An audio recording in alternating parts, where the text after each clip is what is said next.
코로나19 하루 신규 환자가 이틀째 1,200명대를 기록했습니다. 코로나19 신규 확진자 수가 1,681명을 기록하면서 처음으로 1,800명을 넘어서 하루 발생 환자 규모로는 또다시 가장 많은 환자 수를 기록했습니다.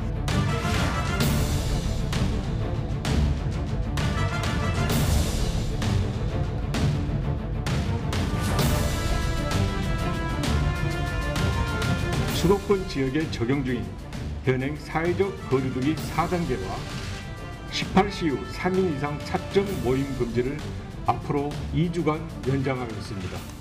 델타 변이가 기승을 부리면서 코로나19 상황이 다시 악화일로를 걷고 있습니다. 국내뿐 아니라 세계 각국도 델타 변이와 전쟁 중인데요. 코로나19의 전 세계적인 대유행이 다시 현실화된 지금 우리는 무엇을 준비하고 어떻게 대응해야 할까요? 더 이슈 진단 코로나19에서 함께 짚어보도록 하겠습니다.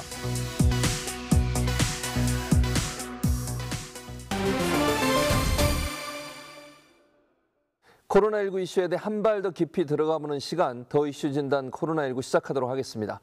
저희와 늘 함께 하시는 두 분, 이재갑 교수, 박지훈 변호사 나오셨고요. 오늘의 더 특별한 게스트, 순천향대학교 서울병원 감염내과의 김태형 교수님 모셨습니다. 어서 오십시오. 네, 안녕하세요. 자, 김태형 교수님, 지금 현재 상황을 보면 수도권 4단계, 그리고 비수도권도 지금 19일부터는 5인 이상 모임이 금지된 상태 아니겠습니까? 지금 상황 어떻게 보십니까? 네, 지금 수도권을 중심으로 전국적으로 1,700명 이상 하루에 발생하고 있고요. 상당히 이제 우려스러운 상황이 아니라고 할 수 없겠습니다. 사실은 어느 정도 조금 한 달 전부터 6월 달부터도 보면 이제 백신을 굉장히 우수하게 잘 맞았다고 하는 영국에서조차도 변이주와 관련돼서 이렇게 많은 이제 확산세가 있었기 때문에 우리에게도 사실 영향이 있을 것이다라고 이제 좀 우려되었던 부분이 되었습니다. 그렇지만 이제 이번에 확산세를 이제 주도하는 주된 감염자들을 분석해 보면 대개 이제 백신을 못 맞았던 연령군들이 주로 감염이 되었거든요. 20대부터 또 뭐 한 40, 50대들 주로 이제 과거에는 이제 고령층에서 많이 확진자들이 나오고 또 중증 환자들이 나왔던 거에 비해서 상대적으로 조금 더 백신의 혜택을 못 받던 연령층들이 이제 많이 발생했습니다. 그러니까 결국 이제 답이 보이는 거죠. 우리가 그나마 좀 희망을 갖는다 그러면은 이 백신 덕분에 이제 치명률은 조금씩 줄고 있고 우리가 좀 더 이 2단계를 잘 극복하면은 그래도 조금씩 더 나은 상황을 기대할 수 있지 않을까. 그렇지만 한동안은 굉장히 어려울 것 같습니다. 한두 달 정도는. 자, 근데 이재갑 교수님, 이게 델타 변이 때문에 이런 건지 그것도 궁금한데 어떻습니까? 일단 이제 델타 변이에 대한 통계를 보게 되면 전체 변이 바이러스 중에서 델타 변이가 이제 이미 76%를 차지하고 있어서 일단 변이 바이러스가 나왔다 하면 거의 대부분 델타 변이다 이렇게 나올 수 있고요. 그다음에 전체 감염자 중에 이제 델타 변이의 분뇨율 같은 경우는 계속 늘어나서 이제 한 30%를 넘어선 상황입니다. 근데 어쨌든 이런 데이터는 다 지난주 데이터가 나오는 데이터이기 때문에 지금 거의 주간 단위로 10%씩 계속 올라가고 있거든요. 그러니까 지금 같은 상황이 계속 유지된다 그러면 다음 달쯤에는 델타 변이가 전체 이제 감염자 중에서 거의 대부분을 차지할 거로 생각이 드는데요. 이제 역학조사를 하시는 분들 얘기를 들어보면 그러니까 이전에 이제 뭐 알파 변이라든지 아니면 그 전에 기존 바이러스들에 비해서 훨씬 더 접촉 강도라든지 뭐 접촉의 시간이라든지 이런 부분들이 짧아도 감염되는 사례 실제로 확인이 된다고 얘기를 하고 있어서 국내 데이터만으로도 일단은 전파력 자체가 기존 바이러스보다는 거의 1.7배 정도 되는 것 같다. 이런 얘기가 실제 나오고 있는 상황입니다. 네, 지금 이런 상황이라고 하면 하루 신규 확진자가 2,000명도 넘을 수 있다. 이런 전망도 나오고 있는 상황인데 그렇다고 하면 사회적 거리두기 4단계 이런 단계로 계속 유지하는 게 필요하다고 보십니까, 김 교수님? 결론부터 얘기하면은 어느 정도는 이런 거리두기라든지 이런 것들이 이제 백신이 완벽하게 될 때까지는 조금 더 커버가 돼야겠다 이런 생각을 해볼 수가 있는데요. 사실 여기에 답하기 위해서는 우리 국민이 뭘 기대하고 있는지가 중요합니다. 제가 보기에는 우리나라 환경에서는 공존을 선택하기가 좀 어려운 측면이 있습니다. 왜 그러냐면 지금 환자가 발생했다 그러면은 만약에 어느 아파트에서 이렇게 격리 상태로 있다 그러면은 난리가 날 거예요. 이제 어떻게 해야 되냐, 우리 애는 뭐 위험해지지 않냐 이런 얘기들을 할 것이기 때문에 우리 사회가 아직까지 안전하게 감기처럼 이 병을 보고 공존하기에는 조금 이르다고 생각합니다. 그렇기 때문에 부득이하게 우리는 조금 공존을 하더라도 좀 약간 종식에 가까운 그런 모델을 선택해야 되지 않나라고 생각을 해봤고요. 백신의 우산을 우리가 좀 안전하게 쓸 수 있는 때까지는 지금과 같은 사회적 거리두기가 조금 더 강화될 것 같습니다. 또 하나 이제 전 국민적인 걱정거리가 하나 있죠. 사실은 청해부대 파병 장병들이 지금 집단 감염이 일어나서 국내로 지금 후송이 돼서 치료를 받고 있는 상황인데 우리 사회에서 혹시 이렇게 놓치고 있는 집단 감염이 발생할 수 있는 위험 요소는 혹시 없을까요? 그러니까 사실 이제 우리나라에서 이제 거의 이제 뭐 집단 발병 발생할 수 있을 만한 데는 거의 다 이제 발생을 해봐서 모든 거를 경험을 한 부분이죠. 그 마지막이 이제 청해부대에서 배 아래서 일어난 부분까지 경험하게 된 부분들이거든요. 지금 이분들 같은 경우 6개월째 아예 배 밖에도 못 나가고 정말 배 안에서만 갇혀 살았거든요. 그러니까 그게 더 오히려 안전할 거라고 생각했는데 어디선지 모르게 들어온 바이러스 때문에 그 밀폐되고 밀접하고 밀집된 공간 안에서 거의 뭐 전원 감염됐다고 보는 거죠. 그러니까 이제 이런 상황이 있는 지역 이미 곳들 우리 이미 여러 번 이제 경험을 했었는데 구치소 뭐 거의 1,000명 넘게 이미 발생하고 지난 이제 3차 유행 때문에 경험을 했었고 그리고 뭐 종교시설들 이제 거리두기 이제 잘 안 지켰거나 아니면 대면 예배 강화되면서 막 예배 드렸던 그런 곳들 그리고 그 외에 이제 일상생활과 관련돼 있는 부분들 뭐 PC방이라든지 노래방이라든지 이런 것들 심지어는 요새는 지금 뭐 델타 변이 영향인지는 모르겠지만 우리가 일상생활로 즐겨 했고 크게 문제가 안 됐던 그런 백화점 같은 데도 지금 집단 발병 발생을 하고 있고 거의 뭐 일반적인 직장들 안에서도 집단 발병이 계속 발생하는 상황이어서 특히 여름철이어서 너무 덥다 보니까 에어컨 틀어놓고 환기를 더 안 시키는 상황들이 강화되다 보니까 오히려 훨씬 더 많은 그런 집단 발병 사례들이 더 보고되고 있는 상황들이거든요. 그래서 일단은 지금 상황에서 제일 중요한 부분들은 밀폐된 공간들을 최소화시킨다. 그리고 환기 잘해야 되는 부분들, 특히 실내에서의 마스크 착용 부분들은 아주 긴밀하게 해야 되는 부분들이고 식당이나 이런 부분들도 뭐 칸막이만 설치하는 수준 정도가 아니라 이제 식당 안에서도 좀 거리를 둘 수 있게끔 밀집도를 좀 완화시킬 수 있는 그래서 식사 시간을 좀 넓혀서 부분 이렇게 좀 여유 있는 식사를 할 수 있는 그런 상황들을 만드는 부분들도 상당히 중요할 것 같습니다. 네, 결국 이제 주기적으로 환기를 시키는 게 필요할 것 같아요. 너무 이렇게 문을 닫고 에어컨만 가동하다 보면 확산될 수 있는 위험이 있다는 점 꼭 기억하시면 좋겠고요. 또 하나 이제 두 분도 동일하게 말씀하시는 게 백신 접종률을 높이는 게 중요하다 이렇게 말씀을 하셨는데 지금 현재 뭐 50대들이 예약을 하고 있고 이제 맞게 되는데 예약하는 과정에서 여러 가지 또 문제점도 발생을 했지 않습니까? 그런 우려가 있는데 하반기 백신 수급 문제 없겠습니까? 일단 이제 하반기 백신 수급에 대해서 좀 짚을 부분들이 사실 있는데요. 그러니까 일단 하반기에 아스트라제네카 백신은 그러니까 기본적으로 60대 이상의 2차 접종으로 그냥 다 소진이 될 예정이고요. 근데 일부 들어온 얀센 백신은 정말 1차 접종만 하고 바로 급하게 이제 업무를 봐야 되거나 아니면 뭐 해외에 나가야 되거나 이런 분들 중심으로 접종이 될 거고요. 그래서 지금 8월 이후에 주된 예방 접종들의 계획들은 mRNA 백신 화이자하고 모더나로 이제 접종이 이루어지는 상황이 됐습니다. 근데 화이자하고 모더나의 공급 방식이 약간 다릅니다. 그러니까 화이자 같은 경우는 한 달치가 어떻게 공급되는지를 정해놓고 다만 이제 주간 단위로 들어오는 물량이 조금만 차이가 있지만 그 시간에 맞춰서 대부분 들어오고 있는 상황인데 모더나 같은 경우는 아마도 이게 이제 지금 이제 회사가 큰 회사가 아니고 물류나 이런 부분들이 조금 화이자나 이런 데 약해서 생긴 문제 같은데 주간 단위로 결정이 돼서 그 주에 얼마 됐으니까 이번 주에 얼마 보낸다 이런 식으로 매우 예측이 좀 어려운 상황들로 가고 있고 그래서 가끔씩 일주일 정도씩 좀 이제 지연돼 가지고 들어가는 상황. 그러니까 한 달치 양은 정확하게 들어오는데 이게 주마다 들어오는 물량이 약간씩 좀 한 주 좀 빨리 들어왔다 한 주 늦게 들어왔다 좀 이런 상황이 좀 반복이 되고 있어서 그래서 55세에서 59세에서 예방 접종이 약간 순차가 좀 밀리거나 좀 뭐 180명에서 끊기거나 이런 문제가 그런 상황에서 발생을 한 부분들이거든요. 화이자랑 모더나를 제대로 잘 사용을 하게 되면 이제 8월 이후에 접종이 주로 이루어지는 50대에서의 접종에서는 모더나하고 화이자만으로도 9월 달에 백신이 모자른 상황이 벌어지기도 어려울 정도로 백신 물량이 많이 대기돼 있는 데다가 노바백스까지 만약에 허가가 된다 그러면 9월 이후에는 뭐 그다지 백신 수급 때문에 우리가 좀 곤란을 겪는 일은 없지 않을까 이렇게 예상을 하고 우리 있습니다. 40대 맞을 수 있는 거죠. 접종 당연히 가능하죠.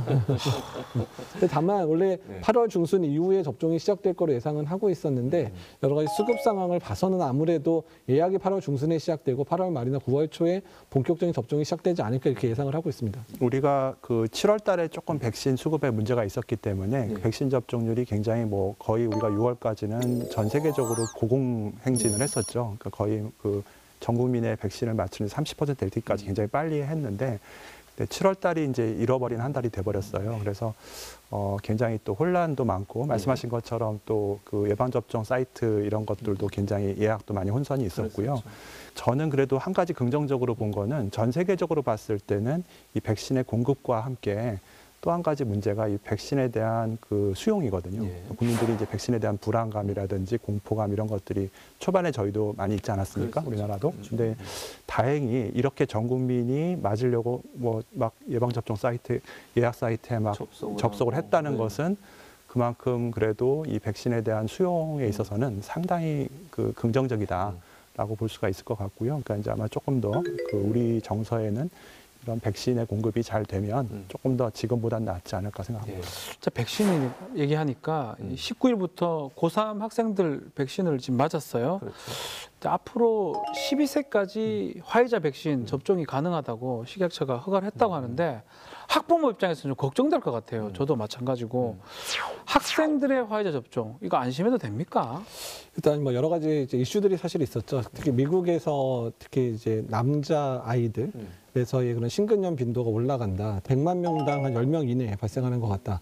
연령이 낮을수록 좀 더 빈도가 늘어나고 그다음에 남자에서 좀 더 늘어난더라 이 정도가 돼 있고 미국 같은 경우는 확진자가 늘어나면서 12에서 17세의 사망자도 꽤 됐거든요.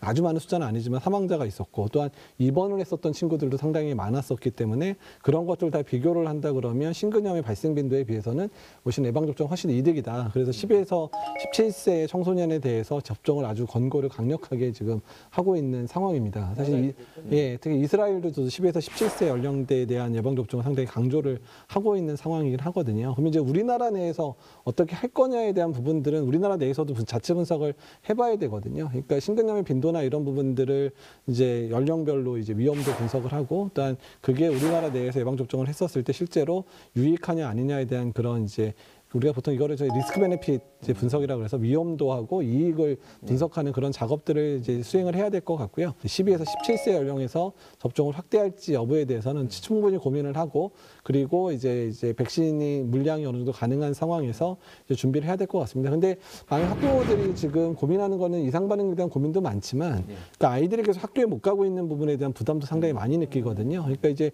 등교 수업을 제대로 할 수 있을 조건 중에 하나가 아이들에 대한 백신 접종이기도 하기 때문에, 그러니까 이상 반응에 대해서 국민들이 안심할 정도의 데이터가 나온다면, 일단 저는 개인적인 입장은 10에서 17세에서도 백신 접종을 권장을 하는 게 맞다고 생각을 하고 있습니다. 그런데요, 걱정되는 게 또 하나 있습니다. 국내 문제뿐만 아니라 지금 현재 도쿄올림픽이 열리고 있는데, 이 도쿄올림픽이 열리고 있는 일본의 모든 나라의 관심이 집중돼 있습니다.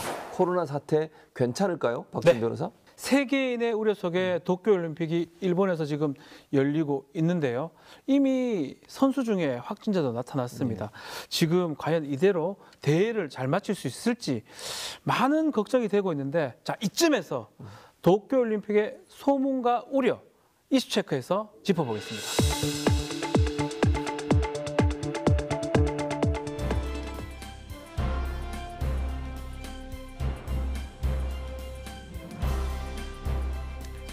여러분 혹시 기억하십니까? 도쿄올림픽이 2020년 7월 24일 열릴 예정이었는데 코로나 때문에 1년 연기가 됐습니다. 당시 일본의 확진자가 2천여 명이었는데 1년이 지난 도쿄올림픽이 열리는 지금 확진자가 3천여 명에 육박합니다. 그만큼 더 위험한 상황에서 올림픽이 개최되는 상황인데요. 델타 변이가 기승을 부리고 있는 마당에 이 감염의 기폭제가 될 위험이 상당히 큰 거 아닙니까? 그 옆에 나라의 어떤 중요한 축제이기 때문에 또 우리도 국민의 한 사람으로서 같이 무사히 잘 되기를 바라야겠지만, 참 시기적으로 일본도 참 어려울 때 그 결정을 한 것 같아요. 그냥 오히려 작년보다 더 못한 상황에서 지금 올림픽이 개최가 되었고요. 그리고 또 일본의 그 유행 상황도 아마 우리나라와 비슷하게, 제가 보기에는 지금 서울에서 유행하는 거와 비슷한 정도로 이제 발생하고 있는 것 같고요. 그나마 이제 일본에서 조금 기대할 수 있는 것들은 이제 백신 접종률이 이제 올라가고 있다. 거기도 이제 30% 조금씩 넘어가서 가고 있다는 것이고, 또 하나는 올림픽의 그런 그 경기 운영 방식도 과거 같지는 않게 무관중 경기를 한다든지 이런 나름대로의 노력을 했기 때문에 자신감이 있는 게 아닌가. 결국은 이제 일본 국민들의 선택인데요. 어떻게 될지는 좀 두고 봐야겠죠. 그렇지만 굉장히 시기적으로는 굉장히 어려운 상황이고, 아마 우리나라 같았으면은 우리나라 국민이나 우리나라 정부가 그렇게 결단하기는 어려운 결단을 한 게 아닌가라고 생각하고 있습니다. 자, 이번 올림픽 무관중 경기입니다. 세레모니에 메달 깨물기 불가능하고요. 선수들 간의 포옹도 불가능합니다. 시상식에서 메달도 직접 선수가 걸어야 되겠죠. 자, 이런 조치 감염을 막는 데 효과가 있을까요? 뭐 사실 이제 효과가 있냐 마냐를 따지기 전에 이 정도는 사실 코로나19 상황에서 개최되는 경기라면 당연히 필수적으로 해야 되는 상황들. 왜냐하면 선수들을 보호해야 되는 측면에서 선수들 간의 접촉이라든지 아니면 심판과의 선수 간의 접촉 또는 여러 뭐 시상식에서 시상을 하는 사람하고 선수 간의 접촉을 최소화하는 부분들은 가장 이제 필수적인 요건이라 보고요. 아예 올림픽 버블이라고 표현을 하더라고요. 그러니까 선수가 자국에 있을 때부터 올림픽까지 와서 거기서 경기하고 가는 모든 과정들이 안전한 형태로 유지가 되는 방향들로 만들어야 선수들이 재기량을 발휘하고 또한 자기들이 목표로 했던 지금 그 4년을 준비했던 5년이 돼버렸죠. 1년 연기돼서 5년 준비했던 그런 것들을 이제 완전히 이제 펼칠 수 있는 상황들이 되기 때문에 선수들이 안전하게 경기할 수 있는 상황들이 제대로 마련되기를 이제 부탁드리는 부분이 있습니다. 모쪼록 코로나19가 더 확산되지 않고 무사히 끝나기를 바라겠습니다. 자, 우리 선수의 선전도 응원하겠습니다. 지금까지 박지훈의 이슈체크였습니다.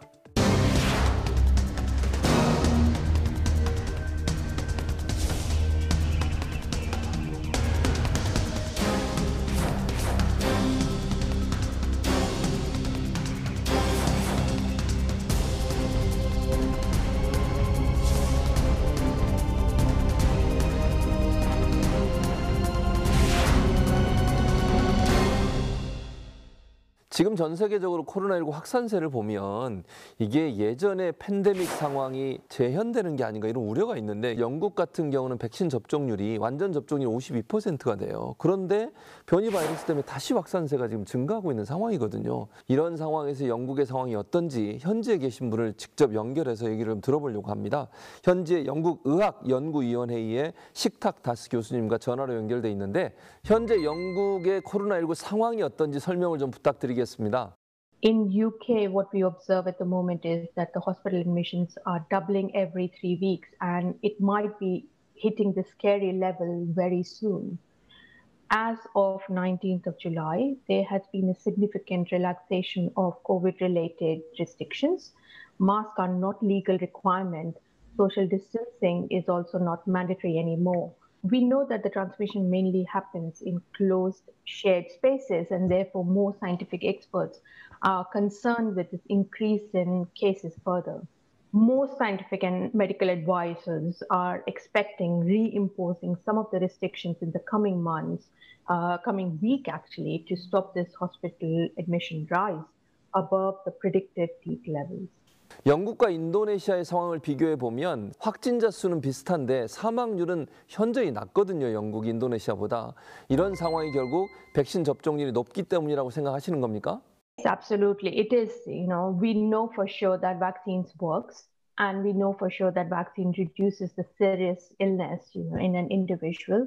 We are very happy that, there are the big numbers which we saw in the second and the first wave is not being observed in this third wave. Yeah, keeping that in mind, at the moment, what we observe that this pandemic has now become a pandemic of unvaccinated people, and also there are certain vulnerable people who still don't have the full immune system because of their being immunocompromised and not having developed antibodies after the vaccination. We really need to protect them. And at this stage, what we observe is that, keeping the country still in some sort of public health measures and lockdown would have continued keeping these unvaccinated and vulnerable groups safer. Once we have reached that magic threshold of vaccinated even the younger population, we would have been a safer bet of opening up the economy. 지금 한국 같은 경우도 코로나19 확산세가 재확산이 되고 있는데요. 한국 상황에 대해서 조언을 해주신다면 어떤 조언 해주시겠습니까? I applaud Korea for making huge public health effort in terms of test, trace, and isolate, within the country. And if you look at the infections and compare globally, your infection rates have been pretty milder in comparison to other countries. Your death rate has also been quite low. So to be honest with you, I think you are doing it quite well. I think Korea is already keeping everything very much contained, and, progressing much quicker in this pandemic. We know Delta variant is rampant at the moment, and we need this social solidarity to follow rules. And finally, I would say that, we should not rush into unlocking the society at this time, unless substantial amount of adults have been vaccinated in the country. And there should be a very good vaccination strategy which we must follow to stop this pandemic. I think UK's success in terms of vaccination policy has worked really well, and there has been a tremendous effort which has been put in. And I think that it's not denying this, but an early and effective control of the border and monitoring of the arrivals is very, very necessary at this stage to stop the further deaths. 네, 좋은 말씀 감사드리고요. 지금까지 식타다스 박사님이었습니다. Thank you very much. 다스 교수님 말을 들어보면 결국 방역 조치 완화의 첫 번째 조건은 집단 면역이다, 이렇게 볼 수 있을 것 같습니다. 그런데 최근에 이스라엘에서 화이자 백신에 대한 불신론이 커지고 있다, 이런 얘기가 있던데 어떤 내용입니까? 일단 지금 이스라엘이 이제 델타 변이가 유행을 하면서 하루 확진자가 거의 뭐 10명까지 떨어졌었다가 현재 1000명까지 다시 올라간 상황들이거든요. 예. 그러니까 이제 그러다 보니까 이제 백신 효과에 대한 분석을 해봤더니 확진자에서 이제 지금 백신 접종자가 한 40% 되더라. 예. 그리고 예방 효과가 한 60%까지 떨어지는 게 아니냐. 또 중증에 대한 예방 효과도 좀 많이 떨어지는 게 아니냐. 이런 보고들이 계속 이스라엘에서 나오고 있고, 그래서 이스라엘 내에서는 지금 조기에 이제 부스터샷을 해야 되는 게 아니냐라는 의견들이 실제로 나오고 있는 상황이고요. 일부 이제 면역 저하자에 대한 부스터샷은 이미 시행이 되고 있는 상황이기는 합니다. 지금 이스라엘이나 영국의 상황에 있어서 델타 변이 유행 자체가 백신의 효과를 어느 정도 떨어뜨리는 건 맞는 것 같다. 근데 다만 아직 중증도 예방 효과는 그래도 꽤 남아있다. 그래서 백신의 무용론을 얘기할 수 있는 상황들은 아니기는 하지만 어쨌든 현재 백신 접종 전략에 대해서는 보완이 필요할 수 있겠다 정도의 의견을 이제 내놓을 수 있을 것 같습니다.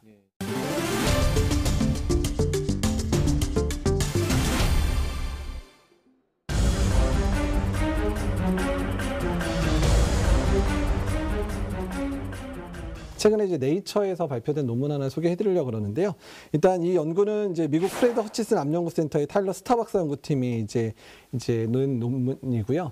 일단 코로나19 바이러스뿐만 아니라 코로나19와 유사한 저희 그런 거를 이제 저희가 살베코 바이러스라고 요새 그냥 통칭해서 부르는데, 살베코 바이러스 계열에서도 효과적일 수 있는 항체가 발견됐다라는 얘기입니다. 그 이름은 S2H97이라고 하는 항체인데요. 그러니까 이건 어떻게 했냐면, 그러니까 코로나에 감염돼서 확진되고 그다음에 회복된 사람에서 그런 이제 혈장을 뽑아가지고 그 중에서 이제 코로나19로 해서 만들어진 항체를 여러 가지를 이제 뽑아냈습니다. 그래서 분석을 해가지고 보니까 이 S2H97이라는 항체가 실제로 코로나19 바이러스뿐만 아니라 코로나19와 유사한 그런 살베코 바이러스에도 효과가 상당히 좋더라라는 게 확인이 됐거든요. 그래서 실제로 이제 코로나 바이러스를 주입을 해서 또는 살베코 바이러스를 주입을 했을 때 이게 예방 효과가 있는지를 봤더니 햄스터에 대한 연구에서 이 S2H97을 맞은 쥐에서 사망률이 현저히 감소하더라, 또 예방 효과가 나타나더라, 이게 발견이 된 겁니다. 특정 유전자 부위가 변이가 되더라도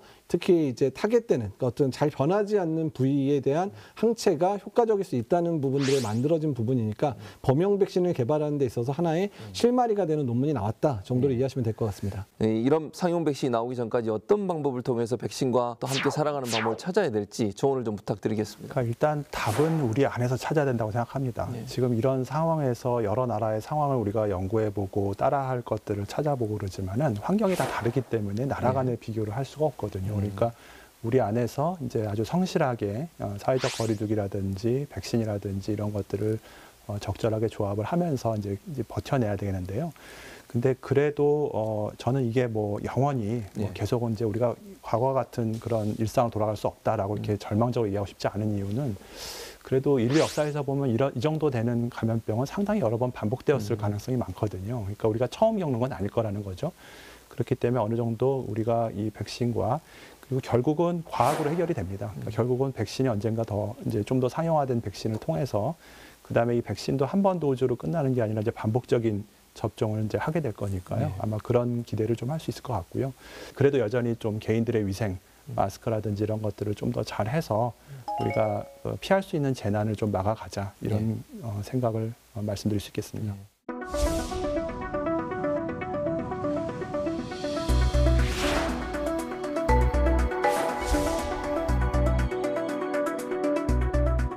평소보다 한 2배 정도는 오시니까 업무량도 훨씬 늘고, 너무 더워가지고 맨날 항상 땀 뻘뻘 흘리면서 하고 있고.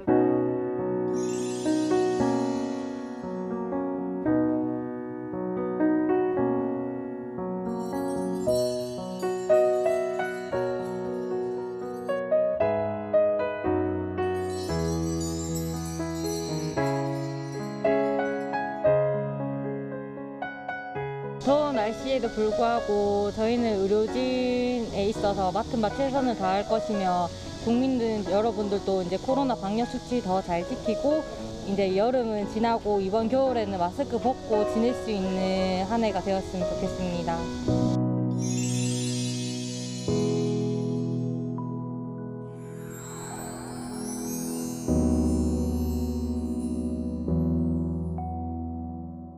여름 휴가철을 맞이해서 방역에 대한 경각심이 느슨해지기 쉬운데요. 뜨거운 여름날에도 방역을 위해서 열심히 현장에서 노력하고 계시는 의료진을 생각해서라도 경각심을 가지고 코로나19 예방에 우리 모두가 동참해야 될 걸로 생각이 됩니다.